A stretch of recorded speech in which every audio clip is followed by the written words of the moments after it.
দেওয়া আমি শুধু দু একটি কথা আপনাদের সামনে একটি হচ্ছে আজকে কিছুক্ষণ পরেই আপনারা আপনাদের মূল্যবান ভোটাধিকারের প্রয়োগ করে আপনাদের নেতৃত্ব নির্বাচিত করবেন এবং আমরা সবাই আশা করব যে অতীতের মতো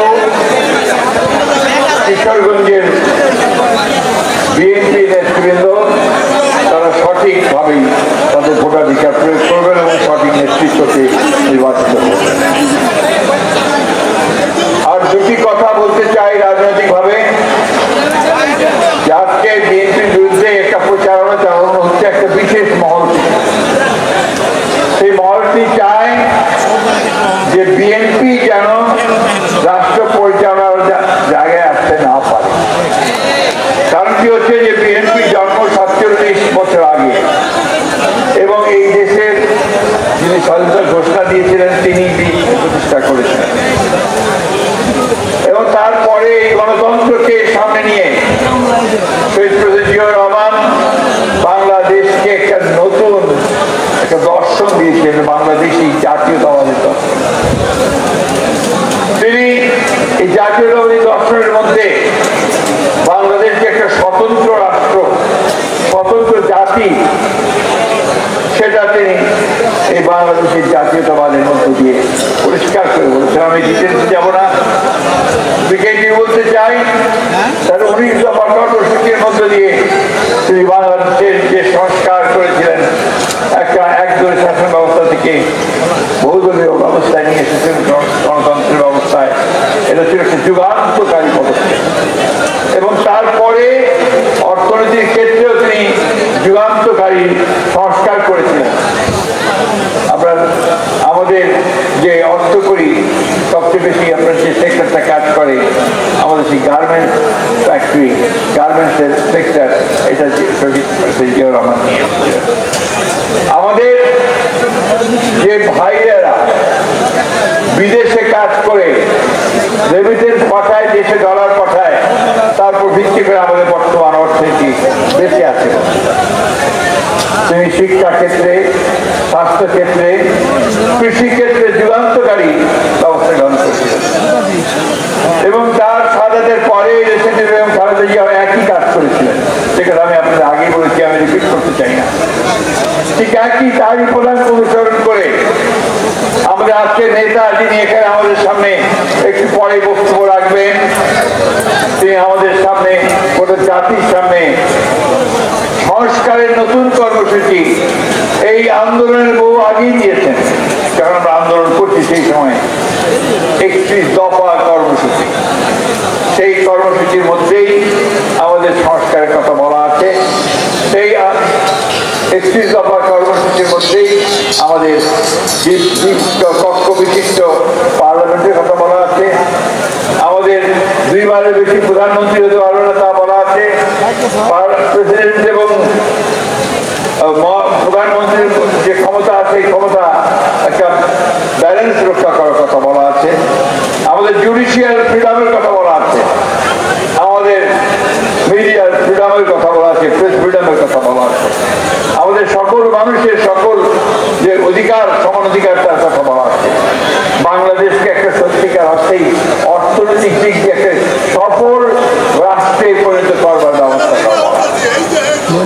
বলা আছে, যেখানে সকল ধর্মের মানুষের সমান অধিকার থাকবে, অর্থাৎ ফ্রিডম অফ রিলিজিয়ন সেটা থাকবে। এবং যে প্রচারণা এখন করা হচ্ছে অন্যায়ভাবে, অত্যন্ত মিথ্যাভাবে, অসত্যভাবে, যে বাংলাদেশের এই বিএনপি তারা ইসলাম ধর্মে বিশ্বাস করে না, কমপ্লিটলি আনট্রু। জিয়াউর রহমান প্রথম এর সংবিধানে বিসমিল্লাহির রহমানির রহিম সংযোজন করেছিলেন। জিয়াউর রহমান প্রথম তিনি আল্লাহর উপরে অবিচল আস্থা ও বিশ্বাসের উপরে রেখে সব কাজ করার তিনি কমিটমেন্ট করেছিলেন।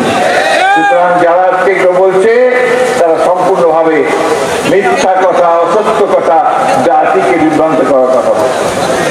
তারা বলছে যে বিএনপি নাকি ক্ষমতা যাওয়ার জন্য সবকিছু একটা কথা বলে।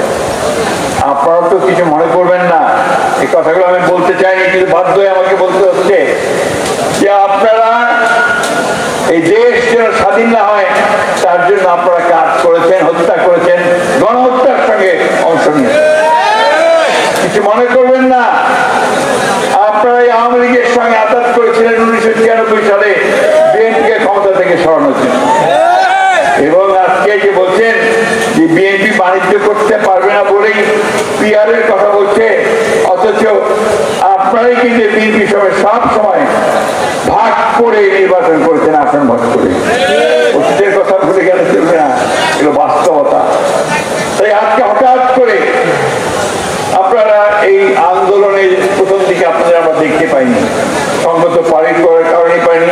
আপনারা বলেন না যে আপনাদের বেঁচে থাকার তাগিদে, নিজেকে রক্ষা করার তাগিদে আমরা আন্ডারগ্রাউন্ড চলে গেছি।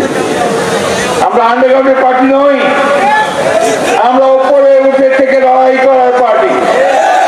আমরা সংগ্রাম করি, আমরা প্রাণ দেই, জীবন দেই, কারাগারে যাই, অন্যায়ের সাথে নির্যাতন সহ্য করি।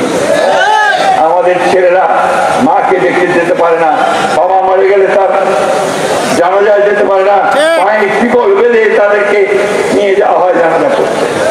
এটা করেছে আমাদের হাসিনা সরকার, সেগুলো করেছে। বন্ধুগণ, সেই কথাগুলো ভুলে যাবেন না। ও সেই কথাগুলো ভুলে না গিয়ে এই যে মানুষটি যিনি আজকে দীর্ঘদিন ধরে 18 বছর ধরে নির্বাসিত হয়ে আছেন বিদেশে, যিনি পরিবার পরিজন ছেড়ে, মানুষগুলোকে ছেড়ে তিনি ওখান থেকে আমাদেরকে নির্দেশ দিচ্ছেন, তাকে দেশে ফিরিয়ে আনতে হলে আপনার বিএনপির এই মর্যাদাকে ক্ষুণ্ণ করবেন না। কেউ যেন না করে, দুর্নীতির আশ্রয় যেন কেউ নিতে না পারে, সে যে দলেরই হোক, সেটা আপনার সজাগ সতর্ক থাকবেন। এবং আমাদের নির্দেশ আছে যে তাকে দল থেকে স্বাধীনতা বহিষ্কার করা হবে। এই কথাগুলো মাথায় রাখবেন। নিজেদের ভবিষ্যৎকে নষ্ট যেন আমরা না করি। আমরা যেন মানুষকে সঙ্গে নিয়ে যেভাবে লড়াই করেছি, সংগ্রাম করেছি, সেভাবেই যেন আমরা নির্বাচনে যেতে পারি। আমাদের নেতা যারা সরকার দেশে ফিরিয়েছে তার দায়িত্ব আমরা তাকে বুঝিয়ে দিতে পারি। দেশনেত্রী বেগম খালেদা জিয়া চিন্তা করেন 6 বছর কারাগারে ছিলেন, মাথা নত করেন নাই। নীতিকে শিক্ষাই দিয়েছেন, নীতি মাথা নত করে না, লড়াই করে, সংগ্রাম করে, সে লড়াইয়ে জয়লাভ করে। বন্ধুরা, আজকে আমার বক্তব্য আমি দীর্ঘ করবো না। আমি 31 দফা আপনাদেরকে আবার বারবার পড়তে বলবো, পড়াতে বলবো। জনগণের কাছে 31 দফাকে নিয়ে যাবেন, এটা আপনাদের প্রত্যেকের